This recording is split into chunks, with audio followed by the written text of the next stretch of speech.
জানিয়ে দেব এই মুহূর্তে হাতে পাওয়া সর্বশেষ গুরুত্বপূর্ণ আপডেট বাংলা সংবাদ। শুরুতেই থাকছে আবারও ঢাকায় আসছেন ডোনাল্ড ট্রাম্প।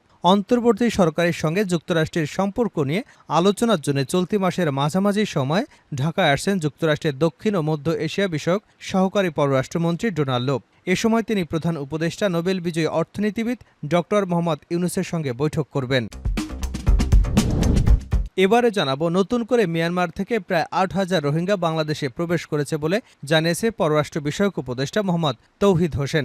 একই সঙ্গে তিনি এও জানান, বিষয়টি নিয়ে আগামী ২-১ দিনের মধ্যে সিরিয়াস আলোচনা হবে মন্ত্রিপরিষদে এবং এই অনুপ্রবেশ কিভাবে ঠেকানো যায় তার পথ খোঁজা হবে। এদিকে আহত শিক্ষার্থীদের দেখতে গিয়ে হাতাহাতিতে জড়ালো বিএনপি।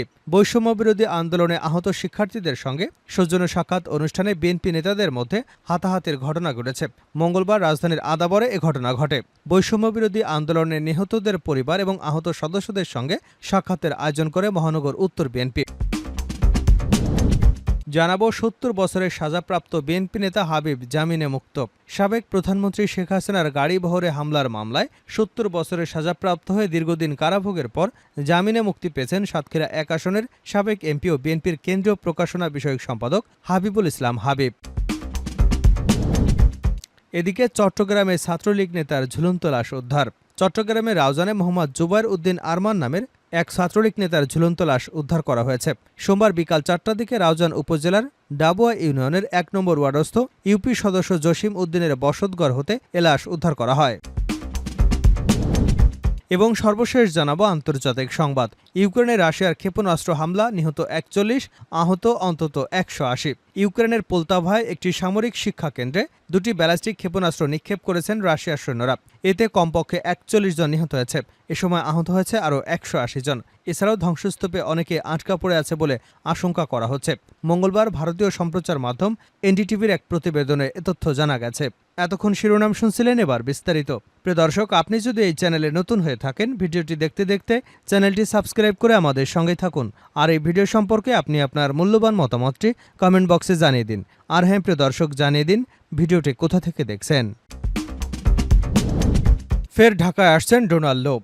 অন্তর্বর্তী সরকারের সঙ্গে যুক্তরাষ্ট্রের সম্পর্ক নিয়ে আলোচনার জন্য চলতি মাসের মাঝামাঝি সময় ঢাকায় আসছেন যুক্তরাষ্ট্রের দক্ষিণ ও মধ্য এশিয়া বিষয়ক সহকারী পররাষ্ট্রমন্ত্রী ডোনাল্ড ট্রাম্প। এ সময় প্রধান উপদেষ্টা নোবেল বিজয়ী অর্থনীতিবিদ ডক্টর মোহাম্মদ ইউনূসের সঙ্গে বৈঠক করবেন। কূটনৈতিক সূত্রে এসব তথ্য জানা গেছে। কূটনৈতিক সূত্র জানায়, অন্তর্বর্তী সরকারের সঙ্গে ভবিষ্যৎ কর্মপন্থা নির্ধারণের জন্য আলোচনা করতে চায় যুক্তরাষ্ট্র। এজন্য একটি মার্কিন প্রতিনিধি দলের চলতি মাসের মাঝামাঝিতে ঢাকায় আসা নিয়ে আলোচনা করছে দুই দেশ। সবকিছু ঠিক থাকলে সেপ্টেম্বরে অনুষ্ঠেয় জাতিসংঘের সাধারণ পরিষদের প্রধান উপদেষ্টা ডক্টর মোহাম্মদ ইউনূসের যোগদানের আগে মার্কিন দলটি ঢাকায় আসবে। কূটনৈতিক সূত্র আরও জানায়, প্রতিনিধি দলে আরও থাকবেন যুক্তরাষ্ট্রের রাজস্ব ও অর্থ দপ্তরের আন্তর্জাতিক অর্থায়ন বিষয়ক সহকারী আন্ডার সেক্রেটারি ব্রেন্ট নেইম্যান এবং জাতীয় নিরাপত্তা পরিষদের সিনিয়র ডিরেক্টর লিন্ডসে ফোর্ড। এছাড়া এই প্রতিনিধি দলে থাকবেন যুক্তরাষ্ট্রের দক্ষিণ ও মধ্য এশিয়া বিষয়ক সহকারী পররাষ্ট্রমন্ত্রী ডোনাল্ড ট্রাম্প। এর আগে গত ১৪ই মে একটি প্রতিনিধি দলের সঙ্গে ঢাকায় সফর করেছিলেন ডোনাল্ড ট্রাম্প। নতুন করে ঢুকে পড়েছে ৮,০০০ রোহিঙ্গা, ঠেকানোর পথ খুঁজছে সরকার। নতুন করে মিয়ানমার থেকে ৮,০০০ রোহিঙ্গা বাংলাদেশে প্রবেশ করেছে বলে জানিয়েছেন পররাষ্ট্র বিষয়ক উপদেষ্টা মোহাম্মদ তৌহিদ হোসেন। একই সঙ্গে তিনি এও জানান, বিষয়টি নিয়ে আগামী ২-৩ দিনের মধ্যে সিরিয়াস আলোচনা হবে মন্ত্রিপরিষদে এবং এই অনুপ্রবেশ কিভাবে ঠেকানো যায় তার পথ খোঁজা হবে। মঙ্গলবার পররাষ্ট্র মন্ত্রণালয়ে সাংবাদিকদের এক প্রশ্নের জবাবে এসব কথা জানান পররাষ্ট্র উপদেষ্টা। নীতিগতভাবে নতুন করে কোনো রোহিঙ্গাকে আশ্রয় দেওয়া হবে না জানিয়ে তিনি বলেন, আমাদের কাছে তথ্য আছে প্রায় ৮,০০০ রোহিঙ্গা ঢুকে গেছে। সীমান্তের বিষয়টা যদিও আমার না, কিন্তু ঢুকে পড়লে তখন আমাদের হয়ে যায়।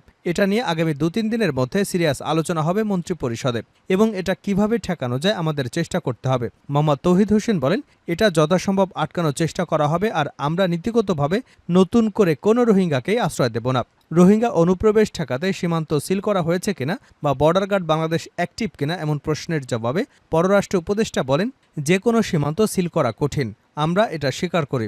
এখানে অনেকগুলো সোর্স কাজ করে, তার মধ্যে কিছু দুর্নীতিও জড়িত হয়। আমাদের চেষ্টা করতে হবে আটকানোর। এটা নিয়ে হয়তো কাল পরশুর মধ্যে স্বরাষ্ট্র উপদেষ্টার সঙ্গে আলোচনা হতে পারে।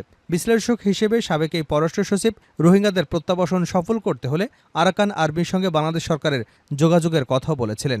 এখন সরকারের একজন উপদেষ্টা হিসেবে তার অবস্থান জানতে চাওয়া হলে মোহাম্মদ তৌহিদ হোসেন বলেন, আমি এখনও মনে করি, তবে বিষয়টি ব্যক্তিগতভাবে আমার একার নয়। আমার কাছ থেকে বেশি কিছু আপনারা আশা করবেন না, কারণ আমি যখন মুক্ত মানুষ ছিলাম তখন যে ভাষায় কথা বলতে পেরেছি এখন তা পারি না। আমি যদি এখন কোনো কথা বলি, খেয়াল রাখতে হবে আমি সরকারের প্রতিনিধিত্ব করি। ৭০ বছর সাজাপ্রাপ্ত বিএনপি নেতা হাবিব জামিনে মুক্ত। সাবেক প্রধানমন্ত্রী শেখ হাসিনার গাড়িবহরে হামলার মামলায় ৭০ বছরের সাজাপ্রাপ্ত হয়ে দীর্ঘদিন কারাভোগের পর জামিনে মুক্তি পেয়েছেন সাতক্ষীরা ১ আসনের সাবেক এমপি ও বিএনপির কেন্দ্রীয় প্রকাশনা বিষয়ক সম্পাদক হাবিবুল ইসলাম হাবিব। উচ্চ আদালত থেকে জামিনের আদেশ পাওয়ার পর মঙ্গলবার বিকাল 4:30টার দিকে কেরানীগঞ্জস্থ ঢাকা কেন্দ্রীয় কারাগার থেকে মুক্তি পান তিনি। কারাগারে থাকা বিএনপির কেন্দ্রীয় নেতা হাবিবুল ইসলাম হাবিব জামিনে মুক্তি পাওয়ার খবরে মঙ্গলবার দুপুর থেকে সাতক্ষীরা সহ তালা কলারোয়া এলাকার সহস্রাধিক নেতাকর্মী তাকে স্বাগত জানানোর জন্য ঢাকা কেন্দ্রীয় কারাগারের সামনে ভিড় জমান। মিছিল স্লোগান সহকারে বিএনপি নেতা হাবিবকে নিয়ে নয়াপল্টনে বিএনপির কার্যালয়ে আসেন। এ সময় বিএনপির যুগ্ম মহাসচিব হাবিবুন নবী খান সোহেল, তথ্য বিষয়ক সম্পাদক আজিজুল বারী হেলাল তাকে স্বাগত জানান। সবার সাথে সাক্ষাৎ কুশলাদি বিনিময়ের পর শারীরিকভাবে অসুস্থ থাকায় ধানমন্ডিস্থ বাসভবনে চলে যান। এ সময় সাতক্ষীরা জেলা বিএনপির সাবেক সাধারণ সম্পাদক ও বর্তমানে যুগ্ম আহ্বায়ক তারকুল হাসান, জেলা যুবদলের সাবেক সভাপতি আবুল হাসান হাদি সহ বেশ কিছু নেতাকর্মীরা উপস্থিত ছিলেন। চট্টগ্রামে ছাত্রলীগ নেতার ঝুলন্ত লাশ উদ্ধার। চট্টগ্রামের রাউজানে মোহাম্মদ জুবায়ের উদ্দিন আরমান নামের এক ছাত্রলীগ নেতার ঝুলন্ত লাশ উদ্ধার করেছেন স্থানীয়রা। সোমবার বিকাল 4টার দিকে রাউজান উপজেলার ডাবুয়া ইউনিয়নের 1 নম্বর ওয়ার্ডস্থ ইউপি সদস্য জসিম উদ্দিনের বসতঘর থেকে এ লাশ উদ্ধার করা হয়েছে। নিহত আরমান ওই ওয়ার্ডেরই ইউপি সদস্য জসিম উদ্দিনের ছেলে এবং ডাবুয়া ইউনিয়ন ছাত্রলীগের সহসভাপতি ছিলেন। স্থানীয় সূত্র মতে ইউপি সদস্য জসিম উদ্দিনের সঙ্গে ছেলের ঝগড়া হয়। এর জের ধরে বাবার সঙ্গে অভিমান করে আরমান তার বসতঘরে গামছায় ঝুলে আত্মহত্যা করে।